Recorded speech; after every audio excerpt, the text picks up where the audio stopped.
we do have choices, and if we can manage our body and subsequently do a better job with our mind, that we don't have to be who we were yesterday, that we actually do have a choice. What role does those words that we say to ourselves play, and what's an early way to identify that we should make some changes, and or what are some of the things that we should do?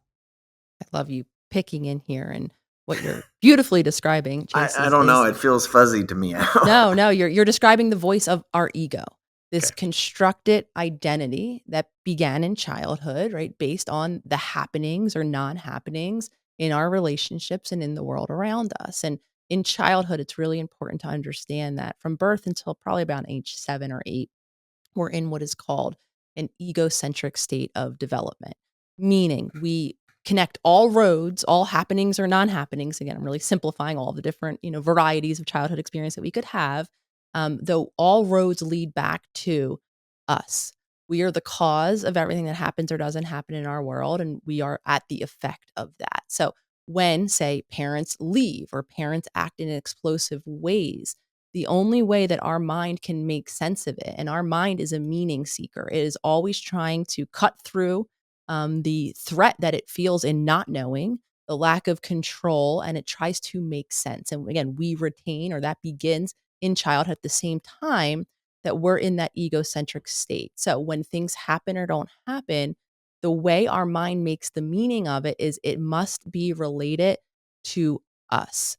And so the more then we repeat these certain things, right, that I'm unworthy because, mom or dad left or wasn't able to meet my needs in whatever way, physical or emotional, typically lead back to some idea that there's some aspect of ourselves that's unworthy, that's unlovable, or that's broken, attributing then the cause of, okay, well, that's why they're not present in this way, or that's why they are reacting in an explosive way and screaming and yelling or whatever it is.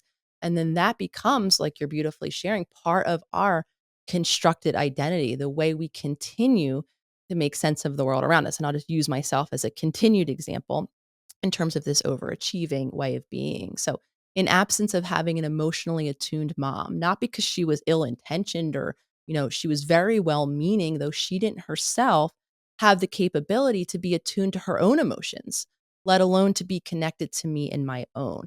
The way, however, that she was consistently present for a very well meaning, intention was when I was succeeding, right? I'm succeeding in school, I was succeeding athletically. She would be very available, very present, celebrating all of those achievements because, of course, she imagined that somewhere down the line that would translate to me having financial security and having a job and all of the things that, many parents desire. So for me, hearing that level of reinforcement and in moments where I would express other emotions, upset, I would express myself in whatever way. When my mom, being ill equipped to deal with her own disappointment, her own emotions, how she felt when I was feeling, however it was that I was feeling, she would withdraw emotionally. Now, all of this was happening outside of my awareness. And the only then way my childhood mind could make sense of it was, oh, okay, here's more evidence, right? Mom's moving away. Her connection is being closed off. My mom actually is someone who would use silent treatment when she was overwhelmed with her upset or her disappointment, quite literally physically removing herself, not only just emotionally from me, right? So all of this now was more evidence that all of this other way I could be, all of these emotions that I could express myself are what makes me unworthy for mom to stay present. So before I knew it, I became locked and loaded as this one way of being, right? As this overachiever who only understood myself as that was my whole entire being. And then just to kind of put the mind back into it, when we have this filter or this idea of who we are, our subconscious continues to view the world through that filter, meaning we love to confirm our reality. We love to confirm this idea of who we are. Again, because if I were to challenge myself and see other aspects of me, right? Now I can feel threatened. It feels unfamiliar. I'm not used to this new definition. So, a part of our brain actually called the reticular activating system actually works like a filter.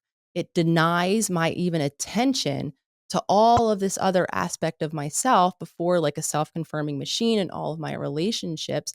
I continue to validate that one ego story where I am not considered unless I'm someone who, like you heard me sharing earlier, shows up without need, shows up as the perfect, partner or student or child or sister or whatever it is, and then denies all of this other aspect and then reacts when I feel my emotional needs aren't met. When in reality, it was the wounding that I was carrying from that early childhood.